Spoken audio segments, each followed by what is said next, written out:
Hi everyone, welcome to the Frugal Masterclasses. And this is something that I've been planning for quite a bit of time, and I found the perfect opportunity to launch it along with our recent cohort, Frugal MVP.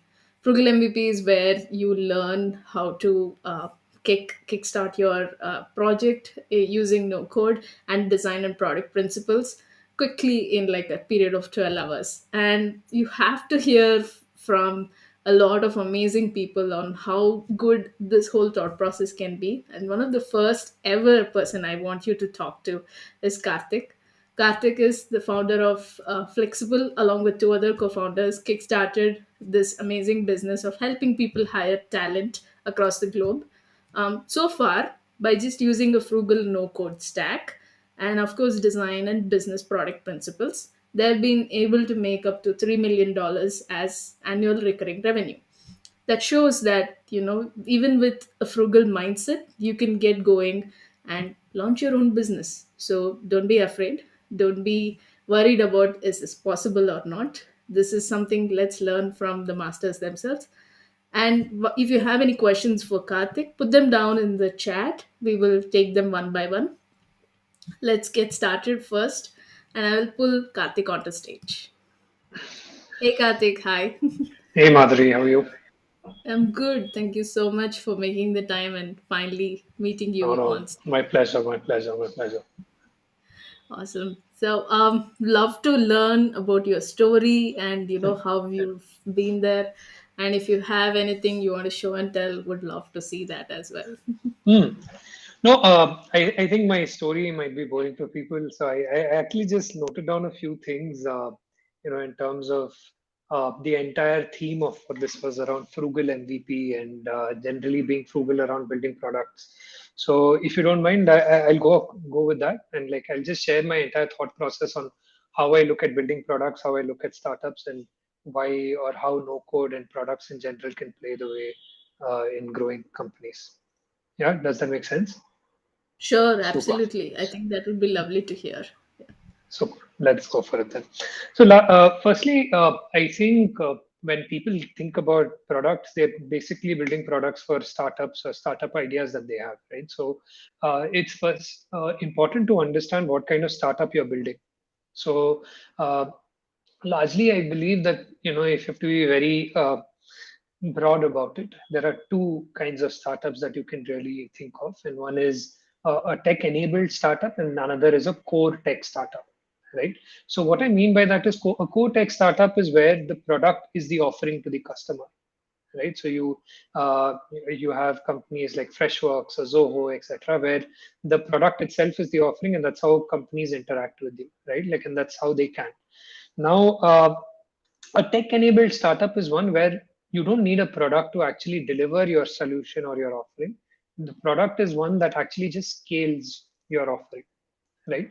So the reason I point this difference is that a lot of tech-enabled startups confuse themselves to be a core tech startup just because of there being so much of a narrative about, oh, you need tech, you need to scale, and all of the usual buzzwords, right? So I think it is important that if you are a tech-enabled startup, for you to be able to identify that. So like tech-enabled startups are something like even Uber, Ola, Swiggy.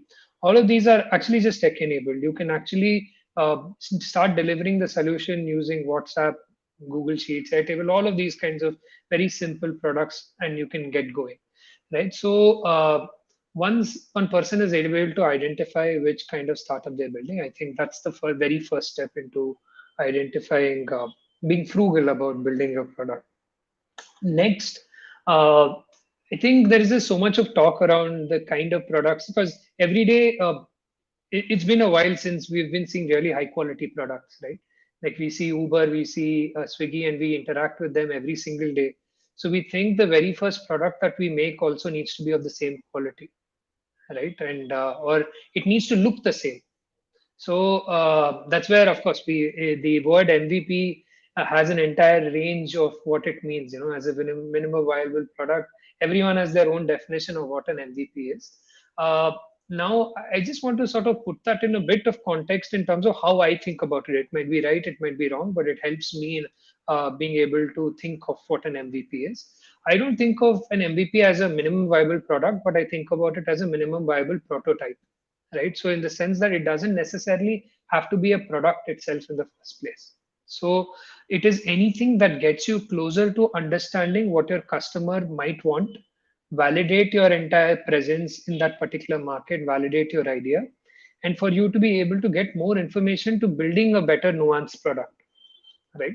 So what I mean in that aspect is that uh, the very first thing that I typically like to do is to see if there is any off-the-shelf product I can use as my MVP. So a Google Sheets is a good enough MVP for us. A newsletter can be a good enough MVP, even though it's not a product. But you start interacting with your potential customers, the audience. They give you feedback, you exchange mails, you get a better understanding of how they think, what problems they have.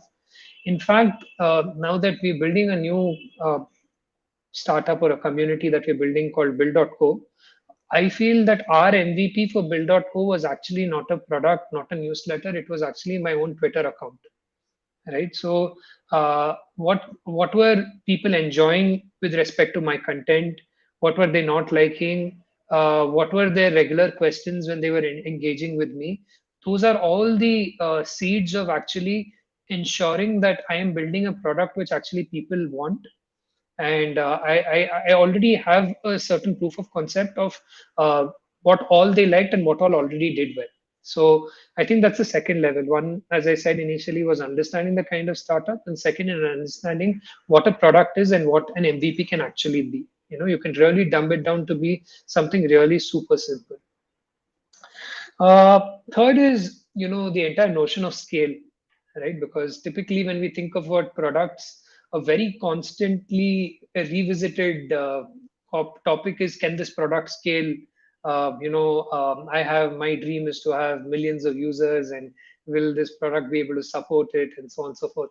Uh, so I have a definition of scale, which again I'm not sure whether in a popular notion people will accept it, but my definition of scale is very relative to what you are today. It's not an absolute concept, right? So when you have no users, your scale is just a single user. And when you have one user, your scale is 10. And when you have 10 users, your scale is 100. And then you just keep going across an order of magnitude every single time.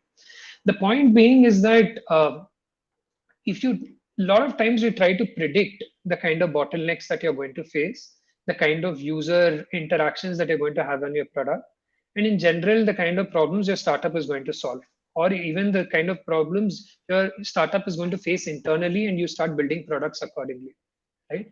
uh, oh, so is it me? Is it noisy because of me? Oh, okay. Fine, fine. Yeah, so as I was saying, that's why I feel that it's important for people to build for the context they're in, and think of scale only as the next lever of the leverage that we need to get to the next level that of their startup, rather than thinking of it as an absolute level of millions of users or whatever the tech media wants you to understand scale as being, right? uh, I, the advantage of doing this is that you know actually, and you can define what your bottlenecks are today, and you're not predicting, you're not hypothesizing what could be a bottleneck. You actually know what it is, and you're solving for a problem today, and you get uh, the feedback on that particular implementation immediately. Second is that you're hyper focused, right? Because you don't have hundreds of, oh, this feature would be amazing thing, but you actually know that this feature is needed. It's not something that's a fancy thing to have in your product. So that's where I think having a notion of the right notion of scale is super important. So that was one other idea. So in all of this, I think one thing that we really wanted to visit was around no code. So where does no code really fit in all of this, right? So I think the really interesting thing about no code is that uh, we've always thought of developers as magicians, right? You can't build a product without their help, and you almost feel super helpless if you don't have their support in building a product. And a lot of the major, even today, to be honest, I the problem that early entrepreneurs see is, oh no, where do I find my tech co-founder? Right? So I think no code has sort of leveled the playing ground to a certain extent, where the playing field is now uh, such that even non-tech co-founders can actually build a core tech startup in a way that their product is not their biggest bottleneck, right? So if you have a unique insight in a particular market, product is not necessarily going to be your only bottleneck to get to there. Your unique insight can be actually the end to build a good startup. So I think no code has, in that sense, given access, improved access, and made it affordable for people to be able to build a quality product. Even in general, I like to say this to even tech people that a lot of tech people feel that it's beneath them, to use no code, because they've been coding for so long, no code is beneath them. I think it's business before tech, right? All the time.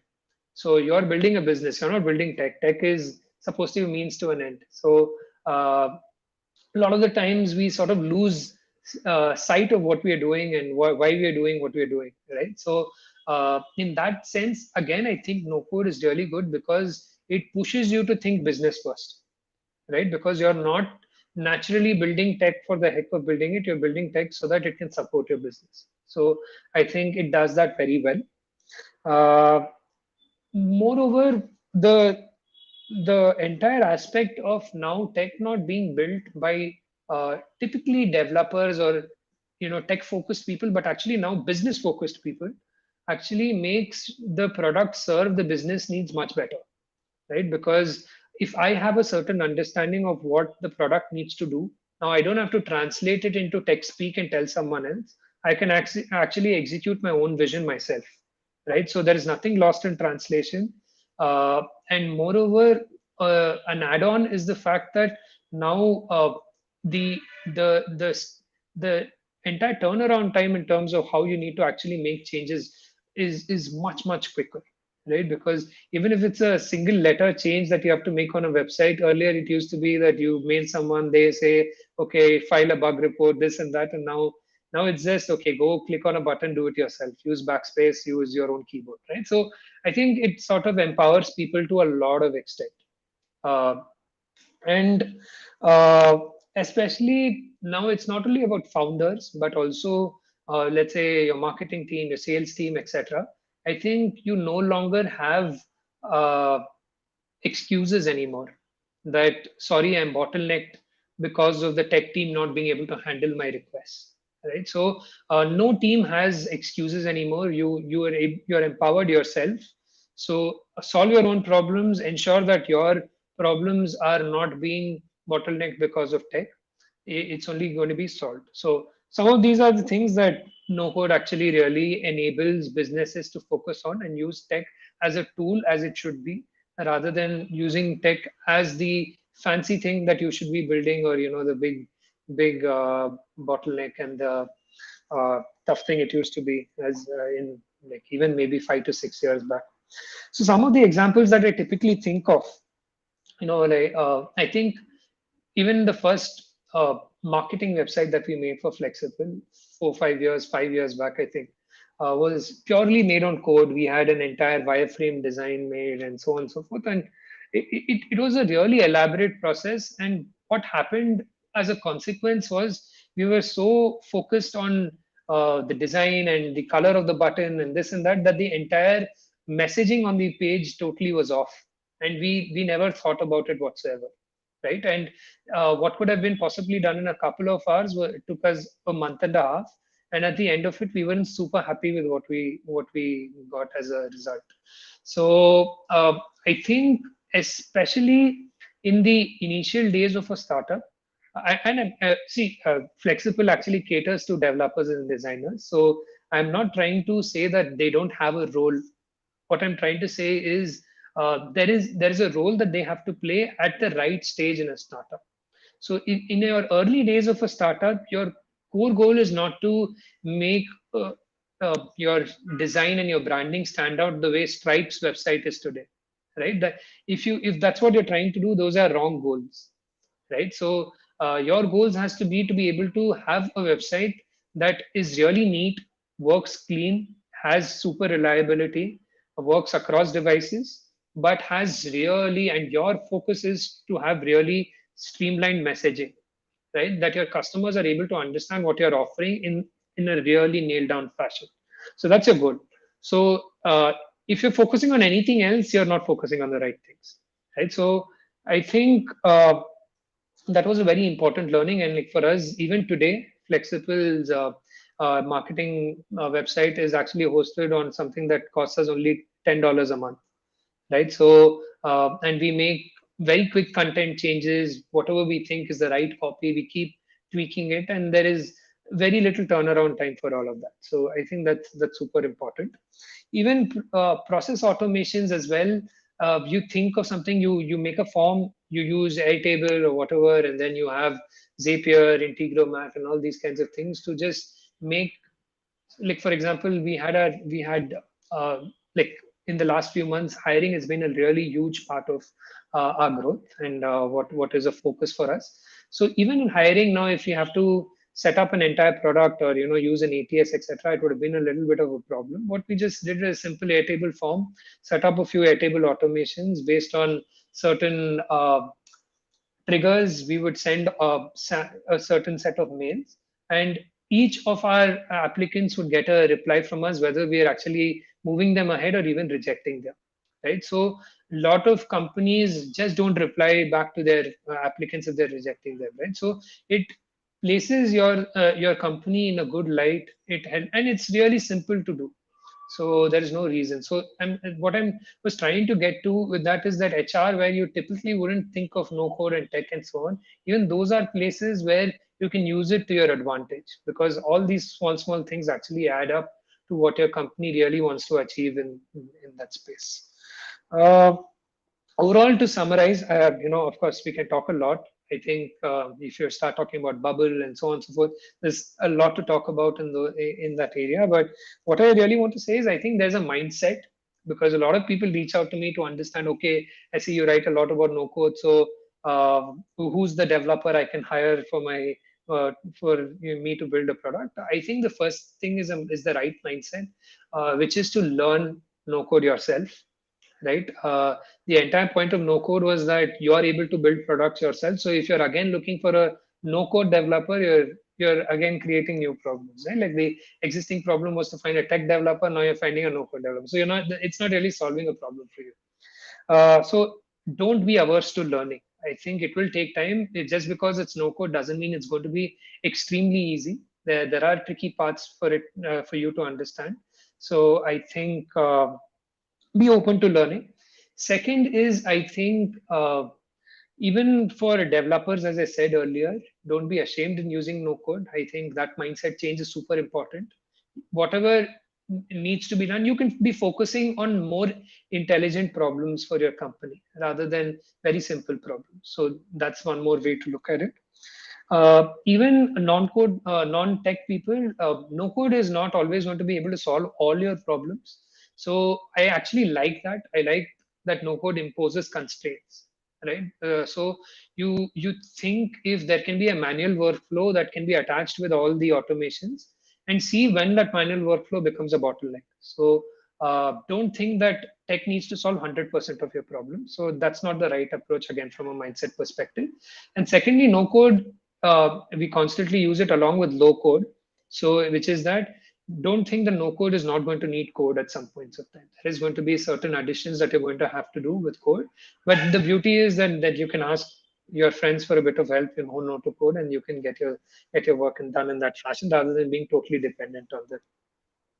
So that was some of the things that I wanted to share to summarize around how you need to think of the different types of startups, how you need to think of a product and MVP, how to think of scale and how to redefine what scale really means.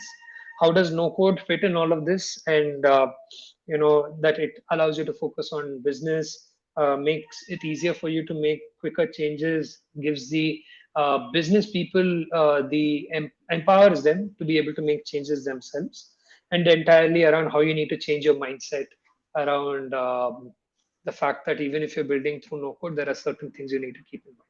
So that's what I wanted to convey. Happy to take any questions or answer anything else you guys have in mind. Awesome. I mean, that's a great summary. We don't have to ask many follow-up questions, but I have few questions on top of it. Sure, Like sure. when you first stumbled on it, like no code, like what time period and how long did the learning curve take for you? Like, figuring out Hmm. something to making workflows and learning different tools to make it. What was the Hmm. time frame for that? So actually, it was in 2017, end of 2017 or early 2018, I think. So to be very honest, I think a good story over here. Now that you told me to talk a little about flexible, so let me tell you a good story because all good stories have a huge blunder that a person makes. So we did that. So we built two really extensive products as our MVP. Because of all the things that I said people not to do, we did all of that. We thought of scale as million developers and all of that, and we threw both of them into the bin. Didn't use it even for a single day. So our first $100,000 that we made was on Google Sheets, right? So as I said, we are a tech-enabled business. We are not a core tech one. So we just had two tabs. One tab was companies, another tab was freelancers. We used to just talk to them on LinkedIn and start noting down various details that we had for each of them. So if you have to think about us using no code in that sense, yes, we did it from the very beginning in 2017 itself. So all the workflows thereafter, whether it was invoicing, whether we wanted to convey, get more details, everything was done over email and manually preparing an invoice on Microsoft Word and converting it into a PDF and so on. Very, very, very what you can call shitty processes. So the way I typically suggest people to go about infusing no code is also not, it's not a 0 to 1 process, right? Like suddenly no code comes and replaces all everything. So when you build, as I said, you need to build just for the next level of scale. And what that typically manifests in is that you have one very clear bottleneck which is stopping you from growing to the next level. And I say let bottlenecks creep in. Do it all manually, let bottlenecks creep in, and see how automations can help you. And that's what happened for us.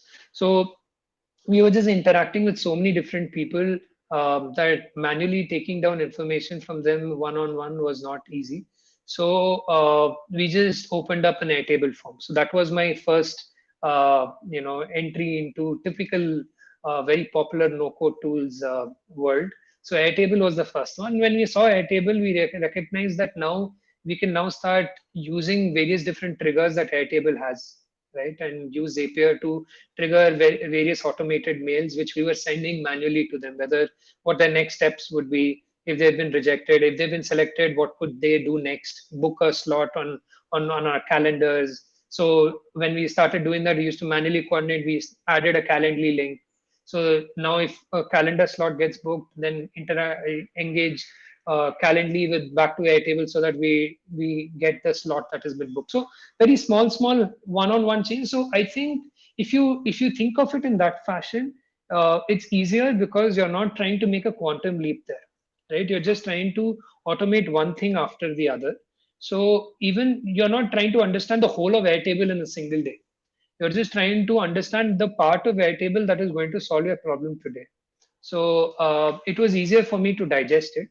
Uh, Also, the fact that uh, I'm not super tech averse, and this is one thing I wanted to say. I think I forgot in the last bit, which I said around mindset, is that while I'm not a core tech person, like I didn't code before 2017, so I always keep reading.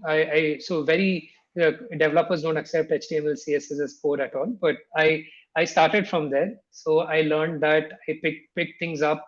I started writing JavaScript myself. I learned a bit of Rails. So all of that also helped me in the sense that I think the biggest bottleneck that non-tech people have is around the intimidation that they face with tech, right? So the moment that tech doesn't intimidate you anymore, it becomes a lot easier to be able to think of solutions.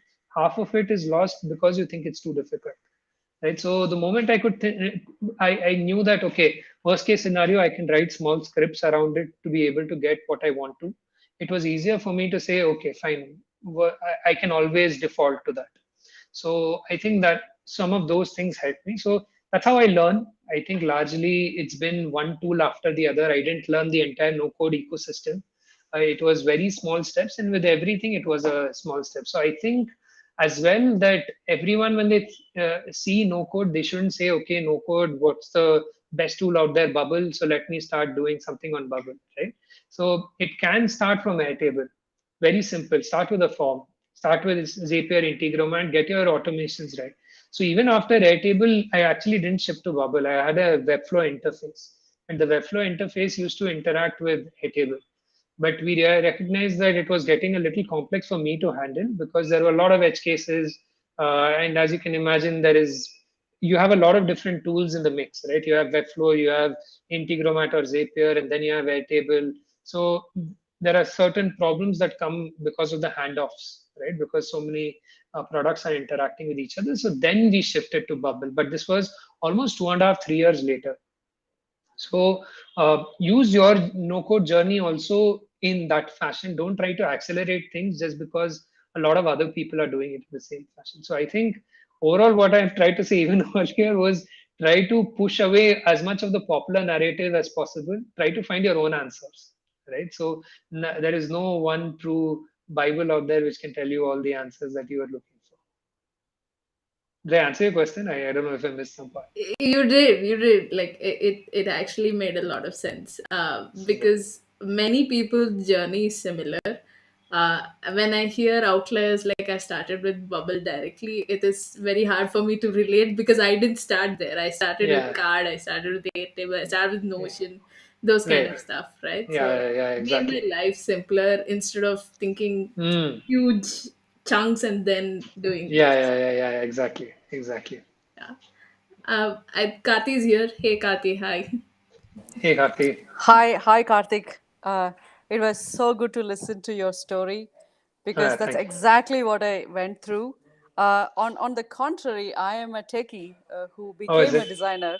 So my first programming language was C++. So you're literally down there, Yeah. really coding stuff. When C sharp came, I mean, I'm talking about the shift just by writing little bit of wrapper code and just focusing on business logic. Mm. I was in cloud nine. I'm like, oh my god, I don't have to write all of these things. When Mm. I saw no code, taking like 15 years down the line, I'm Mm. like, this is exactly that. But just Mm. that the wrapper has become so much easier and better Exactly. that you don't have to worry about anything. Focus on business and get things done. Absolutely. And when you were talking about think about scale like this, really, you don't have to be averse of tech, and I could resonate with everything that you said because that's exactly Exactly. how we found it. And Ah, I moved from back end to middleware to front end. So I okay. was writing auto format controls with DHTML.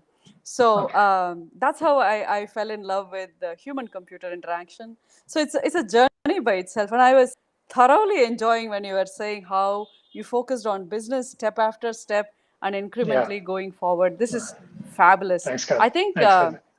everything that I say in my voice, when I was hearing it from another Karthik, it was like, wow, okay, that's an amazing Yeah. validation. Yeah. So No, it's the awesome. way Thank you you so spoke much. about C++ to C sharp, right? So that typically, like internally as well, when I talk about, there are a lot of people who say, oh, no code, but now you don't own your own source code now. What does that mean? And so on, right? So it's typically the way that we think about technology is always going to keep changing, right? And we have to be just Totally. embrace it. So it's if you have to go a century back, I'm guessing people used to produce their own electricity, right? So, Yes, so now, if you were to produce your own electricity today, that you'd be an absolute crazy person, right? As a regular person, of course. absolutely. So, Absolutely. even 10 years back or 15 years back, I think if you didn't have control over your own servers, I think you would seem like an idiot, right? So and now who owns their own servers unless you're the Amazon or the Facebooks of the world, right? So I think tech is always going to be abstracted to a level where your level of abstraction is going to be so high that you are only focusing on what your needs are and you're using tech only as a tool. So I think totally resonate with Totally, what you're saying. totally, Yes. totally. It's the concept of science and applied science, right? Uh, Yes. Electricity as a science, and just turning on the switch and utilizing the output of electricity. These are two different things. And when I see no Yes. code, I feel it is a switch, right? It Mm, is not mm. about the circuits and your cathodes Right. and diodes and all of that Right. stuff. So it's Right. amazing how we have come here. I mean, there are so many other questions I would love to you to answer the audience question. I think we can connect later. I'm totally Sure. thrilled. I'm just here more as a fangirl listening to you. So Oh, thank you yeah, so much. My pleasure. Thank you so much. awesome. Awesome. So there are some awesome questions. So I will categorize them into two buckets. One is Okay. product related, audience building, and distribution, those kind of Mm. things. Okay. There is kind of like a no code FAQ, if you want me to call that, so that everything is put there. Uh, Sure. Common recurring pattern no code questions I think can be taken Okay. out. Scale again, can they scale? Like what's the scale limit, that kind of thing. You answered it, but have you Hmm. seen any applications that have like taken it to the next level? Of course there's always code involved, but have you seen it Hmm. go beyond that? Hmm. I'm not sure. Like I have not like so I don't look at too many other people's products to be very honest. So I wouldn't know, and I wouldn't know whether that was built on no code or not. So it's tough for me to answer. I can tell a bit about what we are doing. So our product, there is a product which we call Scale. It just so happens to be called Scale, which where we give entrepreneurs and general designers, developers access to free illustrations, high quality illustrations that we make. So on the product itself, they can change the branding of the illustrations using a color picker and so on and so forth. So that's built on Webflow.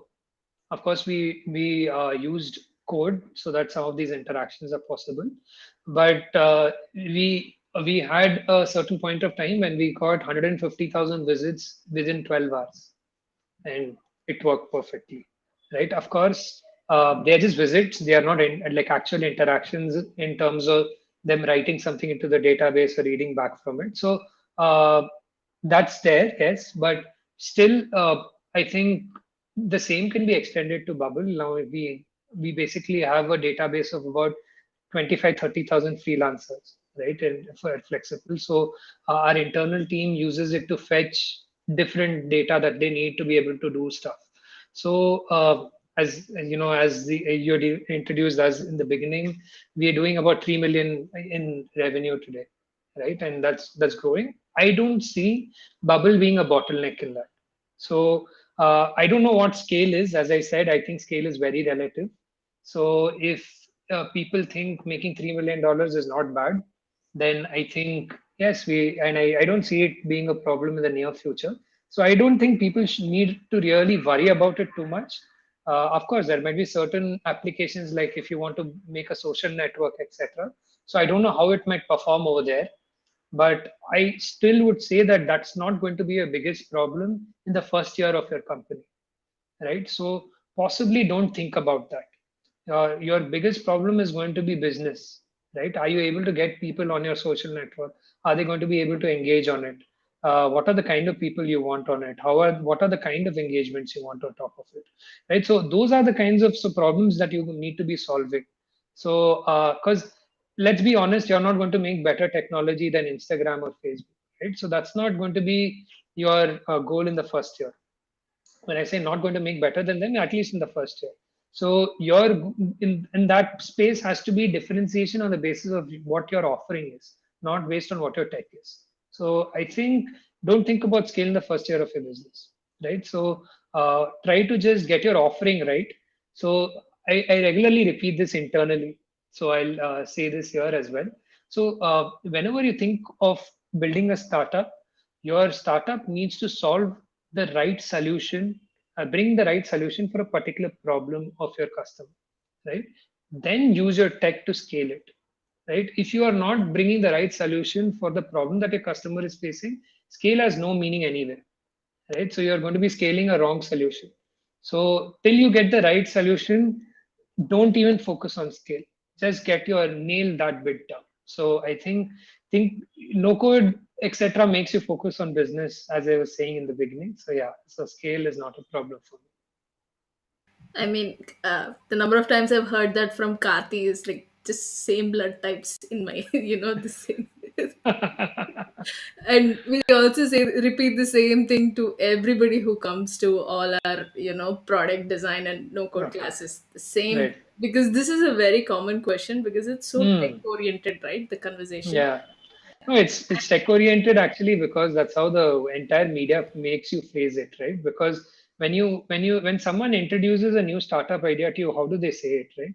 This is a blockchain driven something, AI driven something, right? It's not what problem you're solving, right? It's what is solving the problem which is focused on more. So it's tough for people who are new first time entrepreneurs to not be focusing on tech because that's all is spoken in popular tech media. That is Yeah. so true, so true. And the follow up question, which you've answered in past, but would love to know a good answer is, can you integrate both code and no code? Is the question that's there. But I would love to hear a nuance on, when you have integrated using Scale or, using Bubble and different things. How did that experience be like? Like, was it smoother? Were your developers be able to integrate it with those platforms? How was it? Hmm.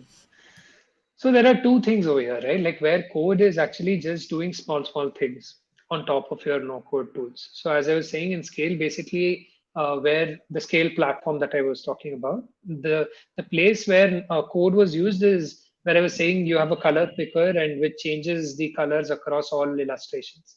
So that's where code is used. And when people click on a download button, again, that's where Scale, like some bit of code is used. So these are very minor additions on top of no code, which is one or two features, right? Now, the second level of doing it is something where, let's say, you have Airtable, which is going to be functioning as your database, and now you want to build an entire UI on top of it, and you want your entire UI to interact with the Airtable database like a typical database would interact, like a typical database and front end interaction would be, right? So in that case, yes, you can build a much deeper code and no code interaction where you make API calls, you write those APIs, you do all of that. So I think uh, it's again it's an entire spectrum, right? How big you want to go for it. So it's from low code to, it can be low code to really high level of code. The question is largely, why would you ever use Airtable as a database when you can use a normal PHP or a Rails database or any one of Node.js, etc. Is because Airtable still will allow your business people to go and actually interact with the database, apply filters, make views, do all of those kinds of things. While at the same time, those people who don't want to be interacting with the database at that level can still have a normal, typical dashboard UI on which they can function. So it's again stages, right? Like what do you really need? So even today, so we have Airtable as our database, and we had, as I was saying, Webflow first, but now we've shifted that to Bubble. So we have duplicate databases. One is on Bubble, another is on Airtable. The reason we do it that way is so that for Bubble, whenever our team is actually interacting on top of it, it's easier for them to make all their actions in terms of filters, by whatever they want to do on top of it. But at the same time, if someone wants to actually go and play around with the data, because that's a very important part of our business analysis, they don't have to rely on me giving them a dump and then they're doing something on top of it. They can actually go to Airtable, they can apply all those filters, and Airtable is a really good data visualization tool, right? So it's really, so we keep the two databases synced in that way. So I think it's again a spectrum, the way it's all again driving down to what you want the tech to do. And for us, it worked out in this fashion. So the way you want those code and no code to interact can be entirely driven on what use case. I mean, that's awesome, right? That nuance really helped in understanding like how you've managed multiple parts of it. Hmm. So that's really great.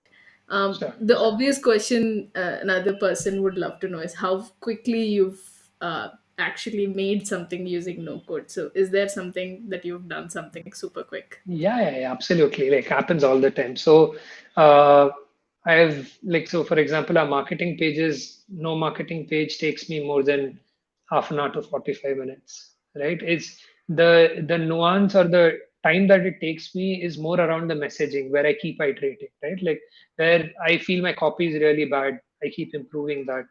Or after some time, I feel okay, maybe this section can be tweaked so that the UI is in this fashion, and I add certain layers of code on top of it because maybe the no code tool isn't able to do it. So, but the first version, which can be immediately shared with people, is super quick. So it's been 30-45 minutes. But after that, if you want some dynamic workflows, even there we have made dynamic workflows in, let's say, 2 to 3 hours.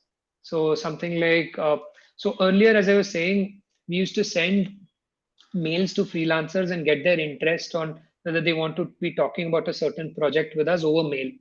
So we just recognized that it was getting really tough to manage so many conversations. So we decided that we'll mail them with one single click on Airtable, and it'll send everyone mails. But then when they get back to us, they don't get back over mail, but they get back through a form. So that form was on Webflow, and they would give all their inputs on Webflow, and that would get again documented in Airtable for us to be able to view it. So now we already have all their data organized in all the usual questions which we would have taken 5-6 emails to go back and forth on, and even all the information that they would have wanted on that particular project is now given in one single dashboard on Webflow instead of them asking us 4 or 5 questions again. So this entire setup took us only 2 to 3 hours to set up, but it would have saved maybe hundreds of hours for us, over the months.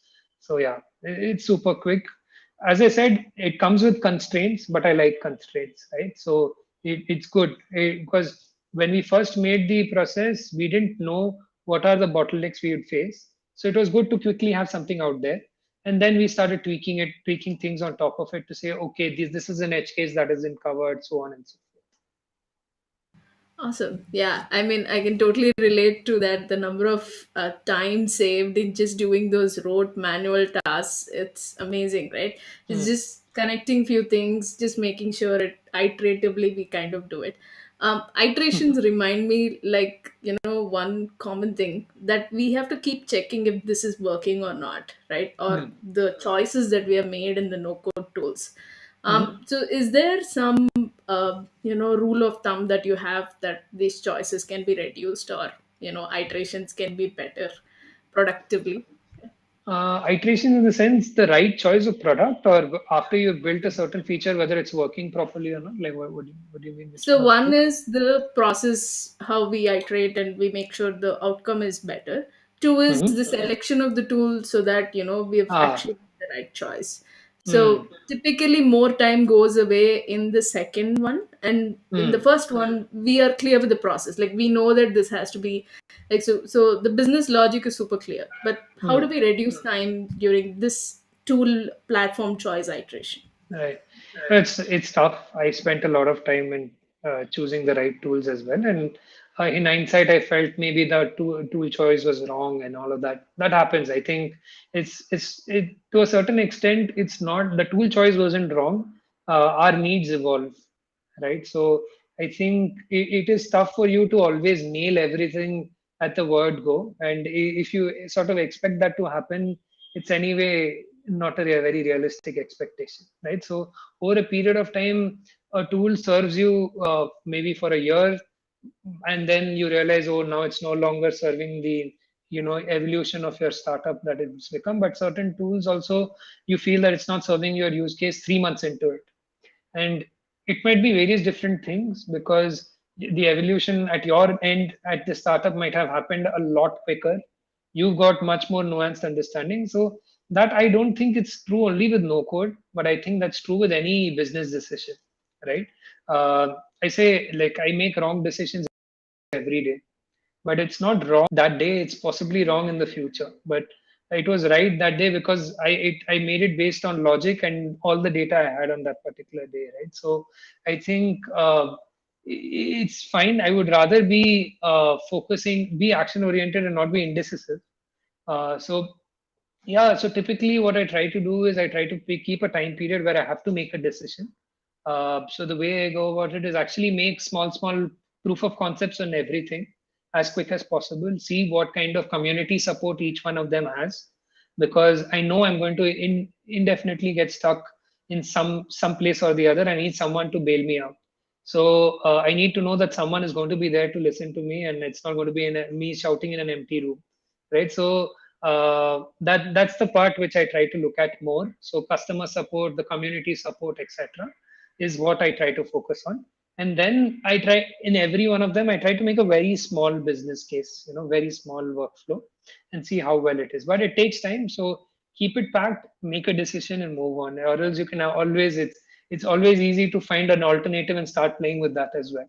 So you can't make 100% right decisions. It's just going to be right today and hopefully for the recent future or the nearby future. So yeah.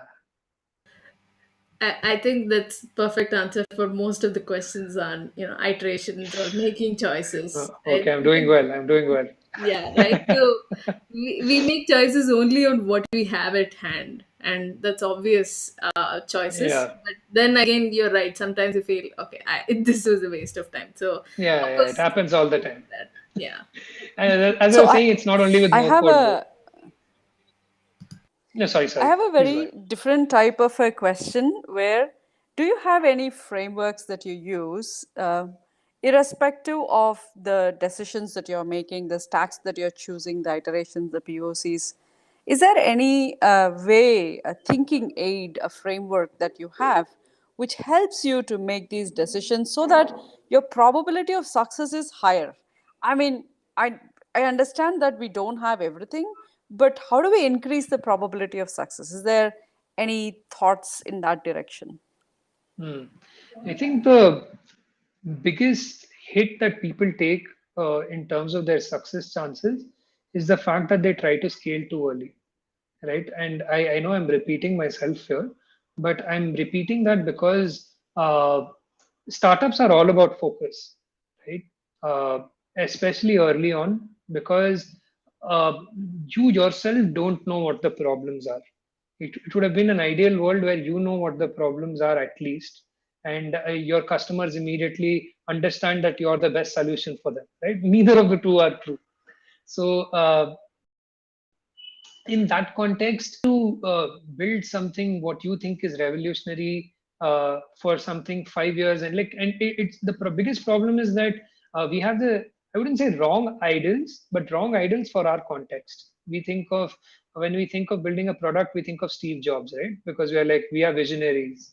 So I think the point is to always be thinking of uh, your very immediate problems, right? So that's what I try to do when I'm trying to solve. And of course, when I say immediate problems, what I mean to say is when you're even when I spoke about scale and how scale is relative, I think even being a visionary has to be a relative game, right? You can't be a visionary who sees 5 to 10 years ahead when your startup has zero users. So your vision of how long you think of how far away you think has to expand. So when I was in the very first week, all I used to think about is my survival for the first month, right? As our startup grew in the first to 6 to 12 months, I started thinking about the next quarter. A few years into it, I thought of the next 6 months, and now after 5 years, I'm ready to think of the next 3 to 5 years. But this next 3 to 5 years is now because I've spent 5 years in the industry, gone through all the stupid things that I could have done to now recognize what could be a good future for us. But if I were to have taken some of these visionary decisions, zero to like when I was in the zeroth year of my journey, I would have done really even more, stupid things. So I think the goal is always to ensure that your vision matches with the stage of your startup. So even my decisions are largely based on what is the amount of knowledge I have for this particular problem, and how do I optimize for it. right? So for example, now we are building a second startup, as I said, called build.co. So that is at its infancy in comparison to Flexible, right? So I cannot take the same approach to building build.co the way I'm taking decisions for Flexible. There are so many different uncertainties and variables over there. So now all I am thinking about build.co is the next month and a half, right? What are my goals?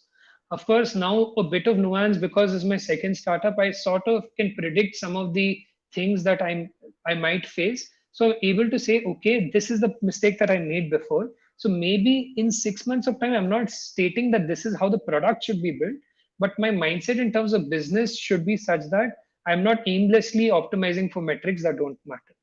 But at the same time, my goals in terms of what I'm doing today are not driven by 6 months, but are driven by the next 1.5 months. So I think ensuring that you at all points of time you adapt your thinking and your decisions based on today's context of yours is very important rather than just borrowing context from all the popular people across the world. Right? It's very tempting to think like Elon Musk, right? But Well it's said. Well said. Well said. yeah. No, I used to say this in my own ways. I said, let's think about, 2 steps ahead. We don't have to think about 20 steps ahead because 20 steps ahead, you have no idea the terrain, the landscape, how to go there. We have no clue. So Hmm. yeah, you're validating in every sentence. You're validating like 10 of my thoughts. Thank you so Lovely. much. I think No, no, for sure. that was fabulous. Thank you, Karthi. Awesome. So, along with working on startups, one question that is obvious is how do you distribute it? That will always come as a question. Like, how do people find you? How do Ah, people, especially I've seen you writing consistently over the past, 2, 3 years. And hmm. Kathy also has been writing consistently for the past 2, 3 years. So I see that writing is opted, but what about writing challenged people like us? Oh no. So I say like so I've got a lot of sayings because I've made so many mistakes, right? So it's easy. So a lot of wisdom comes because you make so many failures in your life, right? So one of the things that I said is don't try to be amazing, right? So your first thing on day one is to be as shitty as possible. Your goal the next day is to be less shitty than yesterday. The reason I phrase it that way is that assume you're going to be shitty, right? You don't assume you're going to be even mediocre. Assume you're going to be shitty, and your only goal is to be less shitty the next day. And over a period of time, you recognize that you become better and better and better. So, can't talk for Karthi, but I don't think I was a great writer. I was actually a social media averse person, right? So, I didn't have a Twitter account. I still don't have a Facebook account, Instagram account. I had only had a unused profile on LinkedIn, right? So these are all very very new things for me as well. And my first tweet was only liked by my own co-founders. So don't expect that the first tweet or the first 10 tweets are going to go viral. So that's not how it happens. So it's important to be realistic, but it's important to improve little by little every single day. So now coming to the question, which is on how do you distribute? See, I think we also made a lot of mistakes. A lot of first year was only doing outbound, right? Like we used to manually reach out to people or LinkedIn. You leverage our own personal network, and I think it's very important in the first year because your inbound strategies of distribution, etc., take time, right? So at that point of time, taking some bit of initiative yourself and actually reaching out to the people who think will actually like your product is very important. So in that, I think using LinkedIn in your first year of your growth is very important. Be outbound, go out there. The mistake though that we made is that we didn't focus on marketing whatsoever, and we recognized that our target audience is possibly in the US or Europe, where our personal network is zero. That we started saying that okay, maybe this can't work for us, right? And I knew nothing about SEO, so I slowly started reading about SEO, doing that a bit, learning what it was, leverage Product Hunt. On Product Hunt, uh, I don't think about Product Hunt as a one-time launch. What I think about is what are all the other side projects that you can keep making that your potential target audience will find useful. So keep launching small projects on Product Hunt. But I think we over relied on product hunt, and that was also a mistake from our side. Product hunt is a lottery ticket at a lot of points of time, and it's a spike, right? So don't try to optimize only for it. So I'm a very big believer in SEO, because I think the thing that, especially in B2B, maybe in B2C, I'm not very knowledgeable in B2C, but B2B especially, a lot of your customers are typing on Google to find their solutions, right? So if you're not over there, you're making a mistake. So definitely be there, definitely optimize for SEO. SEO is the long game, yes, but try to play it like a long game. And yes, how do I do it when I am the only person and I don't have a big team, or maybe I have a very small team? So it isn't again zero or one, right? You don't write zero articles or 100 articles a week. You try one article a week, try half an article a week so that you finish it in 2 weeks. So start somewhere, start building your knowledge somewhere on SEO, etc. Even on Twitter, we started that because we're a bootstrapped company, right? So we don't get easy PR that VC funded companies get. So we are not directly on the front page of TechCrunch, right? So there is a certain story narrative that we need to own.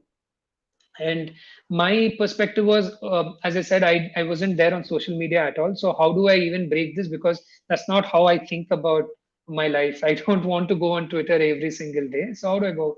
So I just said, okay, just be true. Just say what you're experiencing on a daily level, some of the things that you have learned, some of the mistakes you've made. So I don't share about my daily personal items, because that's not the kind of person I am. So be true to yourself, be genuine. So and find your narrative that you can hold. But it's important that you hold it publicly. And as a founder of a tech company, it's very, very important for you to do it, because I think it's your story to tell, especially as a bootstrap company, your story to tell, and it's your story to own. So own it on social media. So I think there are various different channels. So I really love SEO. I really like social media now, because I think you can really own it. And yeah, product hunt and so on and so forth. Start building all of those kinds of things. Uh, get to a place where you can start spending a bit on ads, etc. But try to keep all of your growth as much organic driven as possible, and see how you can make some of these channels work organically for you. It is not going to be easy whatsoever, but if it was easy, then you wouldn't have leverage over others, right? So build something that would give you a bit of leverage over others. So I'm not sure I've answered it pointedly on how you can use SEO or how you can do that, but that's an entire session to itself. But I think it's about being able to do some of these things which are possibly outside your comfort zone. I think the obvious question for that would be like, how can I keep at it consistently? That's like the start stop problem that all of us have, right? So we do a little bit, we stop completely, and then we do a little bit, then we start. So, do you have any framework for that in case you've Hmm. used it? Yeah, so it's not a framework I started with. See, I think personally I have to, like, being a little immodest here, but the only possible personality trait that is positive is the fact that I'm disciplined, right? So that helps. So being consistent was not a very big problem for me. Uh, but I think the place where uh, just reading what Ryan is saying. Yes, I am an antithesis to everything in the world. so, uh, so I lost my train of thought. So, what was he saying? If you don't mind, just helping me with that. So, About consistency. Yeah, yes, about consistency. Right. So, I think the problem where people face with being consistent is the fact that they try to overachieve, right? And that's where what I tried to say initially about being shitty really helps. That you're not trying to want to do wonders on day one, and they're very realistic targets that you keep. Uh, the entire aspect of being less shitty every day doesn't mean that you're embracing your shittiness, but you're trying to. I'm using the word shitty too many times. I apologize for that. But why I'm saying that is, like, you still have to be less shitty the next day. So you have to keep learning. So on Twitter, while it's my story and I tell my thoughts, I've still recognized that just laying down my thoughts exactly and just blurbing it out is not going to do it, right? So I need to understand what are some good practices around writing. So I learn from people who have done it, who are doing it on a daily basis. I see uh, how I would have possibly said it and why they have said it in another way. So so I think there are those two parts to it, which is basically embracing the fact that to a certain extent you're not going to immediately get success, but at the same time improving day on day and seeing things that you can learn on a daily basis and not, suddenly trying to learn everything, but doing it bit by bit, right? So for example, when I wrote my first blog, I recognized that I was possibly being dense because when you are thinking in basically you understand everything, right? Because it's your head. uh, but when you lay it down, possibly the reader doesn't have the same context as you. So I recognize how, and I try to parameterize it a lot of times, right? So what is it that is possibly going wrong from here to here? So the way I parameterized it was, okay, maybe I'm using some bit of jargons. So get rid of jargons altogether. Second is maybe my paragraphs are too long, make paragraphs smaller. Sentences are too long, make sentences smaller. Maybe my writing style is too serious, make it conversational. So, and this wasn't done all on the same day, it was done over days, right? But you try to start parameterizing where you're going wrong, and then you start addressing it day by day by day. So, even on tweets, I can give you same narratives where I went wrong, what I did. So, all of these things are things which I had zero context on, and it's just about getting a little better. So being able to think about it from that first principles way of saying, okay, what is the problem today, right, I'm facing, and try to find solutions for it, and not just say, okay, they said on Twitter use 10 hashtags, so let me start using 10 hashtags. So that's not the right way. So yeah, I think some of these things help.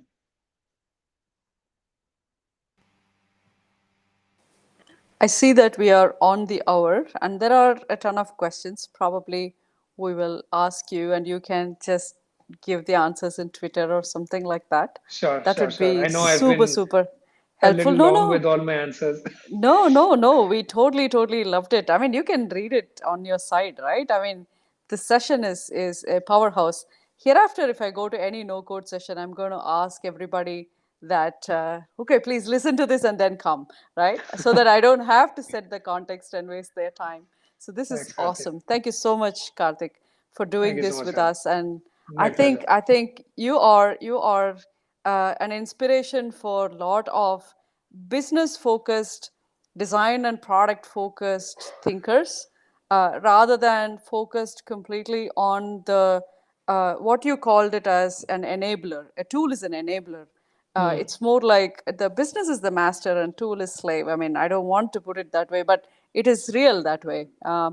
So I took away a lot of good stuff from this conversation, and I thoroughly enjoyed. I didn't even know how 60 minutes flew away, and this is very, very, very helpful. And you have demystified a lot of stuff, including writing consistency. These are things that we generally don't talk about in such serious no code sessions. So it's Yeah. been absolutely fabulous. Thank you, Karthik. Thank you so much. And Thanks for is the there time. any one last advice if you want to give for someone who is thinking about because see at the end of the day we are teaching no code because not everyone knows about the no code landscape, and if they have to go through the same journey that we went through, probably you're going to spend more time doing that. So instead, Mm. just stand on our shoulders and just see the world. For that kind of students, is there any advice that you would give, if there is any from your side? To pick up no code quicker, is it? To just start with no code, or no code is just one part of it. So where would you want makers? That's the word I use because these Ah, are okay. people who make stuff, right? So where Hmm. should they start, and how could they really look at Interesting. this? Interesting. So I think makers should start not from the tool or the product at all. They should start from what they're passionate about, right? So find something you're really passionate about, because what comes out as a product of it is always going to be really beautiful, right? So and what I mean by to make it less vague. So what I mean is, let's say if my passion is startups, right? Generally, very broad spectrum. So I like to read about startups. I like to talk about it. I like to analyze them, and I want to do something in that space. So my uh, immediate instinct shouldn't be, okay, what is the biggest product that I can build over here? No, I would say just start reading more and start sharing things, right? Start sharing, bring your own nuance to the world, because people are looking for new perspectives on things, right? So what is your new perspective? What is your unique perspective? Start sharing it. You will get people who will start giving back to you, because you're already writing in your space or your passion. You will have people who are possibly your potential customers interacting with you. Learn from them and see what is the best product you can build thereafter. And that, again, as I said in the very beginning, what that product is in the beginning doesn't necessarily have to be, again, an extensive super complex Instagram or Facebook. It can start with a simple newsletter. You then put something on top of it, maybe make a course.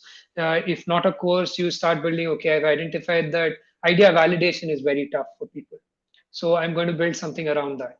Or in getting inspired by this, I want to build the best no code tool because I've found some bit. But no, I don't start with building the no code tool. I start by saying, interacting with startups, interacting with entrepreneurs. I talk to them not because I already have a product in mind, but because I just love talking about it. So I think that's the right mindset or the right first step to take, and the solutions will just be very obvious in your face thereafter. So as I was saying, for me, build.co, my proof of was my Twitter account, right? Not anything else. So your proof of concept can also be something that you write. It could be your blog, it could be your newsletter, and so on. So yeah, so I think that's the right place to start, which is what you're passionate about. And just start writing, tweeting, whatever around it, and people will follow you because you have a unique perspective. Awesome. This reminds me of the Steve Jobs talk, the famous talk that he gave in Stanford, where he Mhm. said, just follow your heart. Somehow they know what you want. That's exactly what you're saying in many ways. It's amazing. Thank you so much, Karthik. And My we don't pleasure. want to take more of your time. It's very valuable. No, And thank you so much, every single one of you who are here and who made this session amazing.